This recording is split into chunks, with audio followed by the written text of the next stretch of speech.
എന്റെ പേര് രാമകൃഷ്ണൻ. കണ്ണൂർ ജില്ലയില് കുറ്റ്യാട്ടൂർ പഞ്ചായത്ത്, അതിൽ ചട്ടോപ്പാറ എന്ന് പറയുന്ന സ്ഥലത്താണ് താമസിക്കുന്നത്. ഞാൻ നിലവിലിപ്പോ നമ്മുടെ കുറ്റ്യാട്ടൂർ പഞ്ചായത്ത് അടിസ്ഥാനത്തിൽ പ്രവർത്തിക്കുന്ന കുറ്റ്യാട്ടൂർ പഞ്ചായത്ത് സർവീസ് സഹകരണ ബാങ്കിന്റെ സെക്രട്ടറി ആയിട്ട് വർക്ക് ചെയ്യണം. ഈ വരുന്ന ഏപ്രിൽ 30, 2026 ഏപ്രിൽ 30 റിട്ടയർമെന്റ്. അപ്പൊ ഞാൻ പഠിച്ചത് ബികോമാണ്. ബികോം കോർപ്പറേഷൻ, അതുപോലെ തന്നെ കോസ്റ്റ് അക്കൗണ്ടിങ്, 2 എലക്ടീവ് സബ്ജക്റ്റ് ആയിട്ട് പഠിച്ചതാണ്. അതിനുശേഷം എംകോമിന് തിരുവനന്തപുരം യൂണിവേഴ്സിറ്റിയുടെ എംകോമിന് ചേർന്നിരുന്നു, പക്ഷെ കംപ്ലീറ്റ് ചെയ്തില്ല, പൂർണ്ണമായിട്ടും ചെയ്യാൻ വേണ്ടി സാധിച്ചില്ല.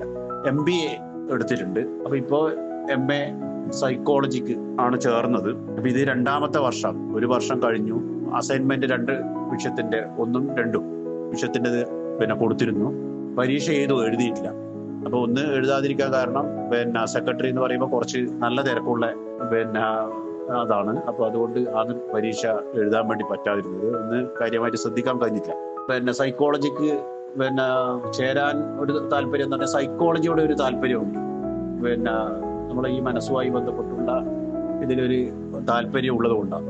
അതുകൂടാതെ റിട്ടയർമെന്റ് ഞാൻ പറഞ്ഞല്ലോ ഏപ്രിൽ മാസമാണ്. അപ്പൊ അതിനുശേഷം ഒരു സൈക്കോളജിസ്റ്റ് ആയിട്ട് ജോലി ചെയ്യാൻ വേണ്ടിയുള്ള ഒരു താല്പര്യം കൂടിയുണ്ട്. അത് കുറച്ച് സംസാരിക്കാൻ വേണ്ടിയെല്ലാം നമുക്ക് ഉപയോഗിക്കാൻ വേണ്ടി സാധിക്കും എന്നുള്ള ഒരു വിശ്വാസം ഉണ്ടാവും. അപ്പൊ അതാണ് പ്രധാനമായിട്ടും ഈ സൈക്കോളജി എടുക്കാനുള്ള ഒരു കാരണം. സൈക്കോളജിസ്റ്റ് ആയിട്ട് വർക്ക് ചെയ്യണം എന്നുള്ള ആഗ്രഹമുണ്ട്. ലേൺ വൈസ് ഞാൻ ഈ ഇതില് ഓൺലൈനിലായിട്ട് കുറെ റിസർച്ച് എല്ലാം നടത്തിയതിന്റെ ഭാഗമായിട്ടാണ് ലേൺ വൈസ് സെലക്ട് ചെയ്തത്. അപ്പൊ ലേൺ വൈസ് നല്ല പ്ലാറ്റ്ഫോമാണ്. എന്റെ ഭാഗത്ത് ഉണ്ടായിട്ടുള്ള പോരായ്മകൾ കൊണ്ടാണ് എനിക്ക് കൂടുതൽ കഴിഞ്ഞ പരീക്ഷ ഒന്നും എഴുതാൻ വേണ്ടി സാധിക്കാതിരുന്നത്.